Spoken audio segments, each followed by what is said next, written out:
Next up, terrorism. How do we talk about terrorism? In his column last week, Rod Liddle said that there is a certain madness in the way the media discusses terrorist acts after they've happened, depending on what the killer is or who the killer is. Peter Hitchens on the Spectator Online this week took great exception to Rod's column. He wants us to focus on mental illness and particularly on drug-induced psychosis. Peter, what was it about what Rod said that you took such great exception to? Well, I think the thing that I didn't like was particularly was that he said that nobody had said at the time of the murder of Joe Cox that Mayer, the killer, was actually crazy. And I had actually gone to some lengths to point out that this was very much the case, and had got in quite a bit of trouble from left-wing persons for saying so. And I think that it was an important point of disagreement, because so much of the discussion about these events is prejudiced by the desire of various people in America, gun control liberals, in this country, conservatives who see Islam as a major problem, among the Guardian reading left in this country, people who believe that there's a huge right-wing extremist problem in this country. They all want to believe that these events are fundamentally political and or religious. My view, after looking at very many of them, is that the real fundamental problem, the thing which has changed in our society most of all in the past 50 years, is the huge number of people who are taking various kinds of legal or illegal mind-altering drugs, and the terrible effect which this has on them. And I think that's the thing which these events have in common. And what I really want to see is an inquiry into every act of violence, especially lethal violence, into the drug-taking backgrounds of the culprits, because I think it would uncover something quite startling to those who think this is fundamentally political. And I thought that the dismissal of the idea that Mayer was actually really just off his head was wrong. Rod, do you think in your eagerness perhaps to pin the blame on Islamism, you're overlooking the fact that all these people are just mad and possibly mad because of drugs? No, that's exactly what I said. I don't think the problem is Islamism primarily. What I was trying to do was tease out the nuances between what constitutes madness and what constitutes badness, if you like. And incidentally, when I use the word nobody says, as Peter quoted me of saying, I mean it in a slightly different sense to how most people mean it. I mean nobody except for Peter, me, and Melanie Phillips. So it's nobody isn't quite the finite term it is when ordinary people use it. But I take Peter's point, and I was nudging towards that suggestion, which that every single block of society has agency when a tragedy occurs and tries to insist that it is the consequence of people they don't like doing it.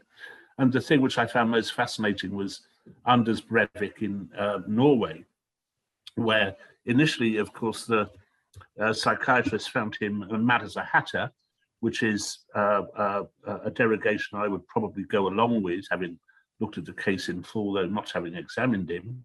But then this was overturned simply or primarily because the left wished to insist that the racist politics espoused by Anders Breivik inevitably led to that kind of carnage, and that therefore it wasn't the case that he was insane. Whereas clearly, as one of the psychiatrists put it, I would suggest that he was insane simply by dint of the fact that, as his psychiatrist put it, his politics came along to provide a space for his psychotic behaviour rather than the other way around.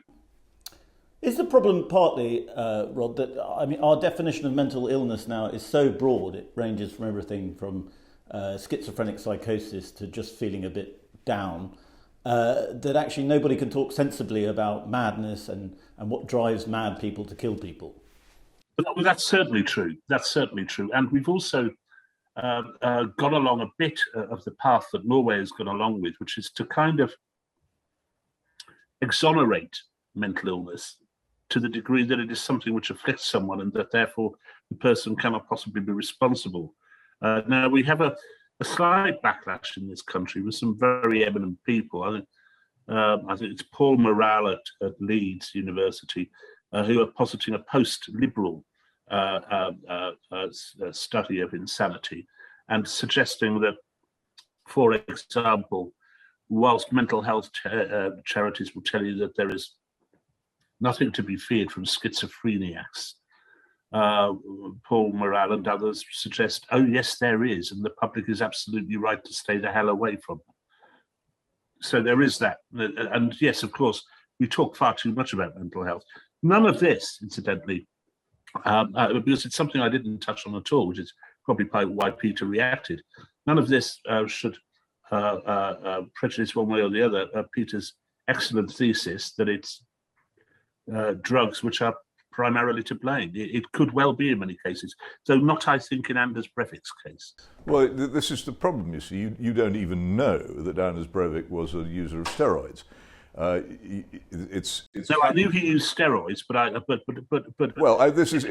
if you're suggesting that every single pharmaceutical appurtenance could be a contributory factor in acts of extreme violence. No, I'm not saying that. I think you're stretching the net a little wide. No, but that's a whopping great straw man. What I'm pointing out is that there has been absolutely zero interest anywhere in the fact that Breivik used steroids. But if you look at a number of these crimes, Omar Mateen, the Orlando killer, or you look at the London Bridge killers, or you look at Brenton Tarrant, the man who was responsible for the mosque massacre in Christchurch in New Zealand, they're all steroid users. So it's not the argument you often get from people who say, oh, well, are you saying everybody who smokes a joint is a killer? Or everybody who takes antidepressants is a killer? Or everybody who takes steroids is a killer? No, I'm not saying that. But what I am saying is that if you come across people who have crossed this extraordinarily well-patrolled boundary, that keeps most of us from attacking our fellow creatures with guns, knives or bombs, and have actually done it. The one thing they tend to have in common is that they have taken powerful mind-altering drugs. We don't know how much, we don't know how long they've done it for. The reason we don't know any of this is because nobody cares. Quite often I look at crimes which are totally irrational, and I go to the police forces involved afterwards and I say, could you tell me, did you investigate the culprit's drug use? And after I've taken them, in many cases, to the Information Commissioner, it emerges they haven't even asked. They're not interested. There is a fundamental lack of interest in our criminal justice system in this very, very important point. They don't look, they're not interested, they don't ask, they don't care. I should think probably 99% of people who have heard of Anders Breivik have no idea that he took steroids. And in fact, his revolting testament in which he makes this plain is now almost unobtainable, so you can't even read it to see, but that's where it is. But in so many cases, whether in the terrifying number of school and college shootings in the United States, or in the people who drive vehicles into crowds on both sides of the Atlantic, you will find over and over again, if you look, and if there's been any attempt to find out, you will find that the use of some sort of powerful psychotropic is present. So I can draw no conclusions from this because the evidence is still too thin. But I think it's incredibly irresponsible of our societies to put these to one side and say, oh, it's because there's no gun control, or oh, it's because of Islamism, or oh, it's because he was simply mad and there's no explanation for it, rather than actually setting up what we need, which is a proper inquiry into the role of these drugs. This is new. These things have not gone on throughout human history. They've begun to take place really only since the 1960s. And they are becoming increasingly common, and if we don't find a proper explanation for them, we will not stop them, and we will live with more and more of them. And that's what I get sick of, is the immediate placing of these things into political categories which suit the politics of the person who make it, rather than into an intelligent inquiry into what's really going on. Well, the drugs aside, that's exactly what I was arguing about. Well, you can't put the drugs aside, can you, in that argument? The drugs are absolutely central to that argument because they are the big change. Just a sec, Peter. I mean, what I was objecting to was that immediate categorization by both right, left, and centre, indeed, for that matter. It's a function of our times. It's a function of the internet. But can I just remind me, what were you saying about the bow and arrow event in Norway? What was I saying about Yeah, it? what was your view of that? What were you thinking? That what were you tending towards? Well, again, they did exactly the opposite with the bow and arrow. What interested me about that was the fact that the authorities did the exact reverse of what they did in the case of Anders Breivik, which was at first say this is a terrorist attack and ascribe the blame to the guy's Islamist beliefs, and then within the space of only about 7 days, changed tack completely and said, no, it's nothing to do with Islamism. It's to do with his mental health. He's been on antidepressants. He's had various psychotic episodes, etc., etc., etc. And they ditched Islam altogether from it. So, I mean, what do I think? I don't know, because I haven't interviewed anybody who's It seemed to me, I've interviewed all the seemed to doctors, me, and indeed Breivik's father. So I know quite a lot about Anders Breivik. It seemed to me that, on you the were a bit issue, peeved by the something that Peter authorities was saying, and which I wholly agree with. I'm sure he's right, which is that this is something which is never investigated, and I think the reason for that is the year which Peter cited earlier, 1960. And I think since 1960, our view of drugs has changed, which is why we have many, many more addicts, many, many more heroin addicts, as well as addicts of various other, if you wish to call them addicts. I know there's a scientific difference between addiction and habitual use, because society as a whole has decided that drugs perhaps aren't quite as bad a thing as we thought them to be 50 to 60 years ago. And that colors the way in which we treat people who use drugs. And I would suggest that the current leniency in the courts towards drugs is also a symptom of that. So to that degree, I agree with Peter. Well, in that case, surely we need to revise our relaxation of our views on drugs if the damage that they're doing could be as great as this. It's time we stopped taking the 1960s attitude. But Peter, you've been bravely banging the drum about cannabis-induced psychosis for a long time now, and you're one of the very few people with a sort of public profile that does it. And yet the society's going against you. You know, we are moving more and more towards cannabis legalization. Do you think you've lost the fight? Oh, certainly I've lost it. I've spent most of my life winning debates and losing the vote. It's extraordinarily difficult to persuade people, particularly to vote against something which they think gives them pleasure.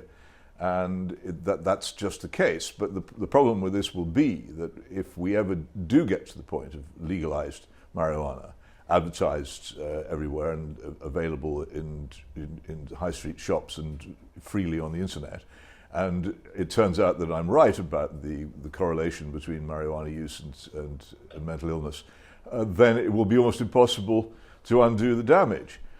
So I'd say now, just imagine me cackling from whatever post-death location I find myself into. I told you so.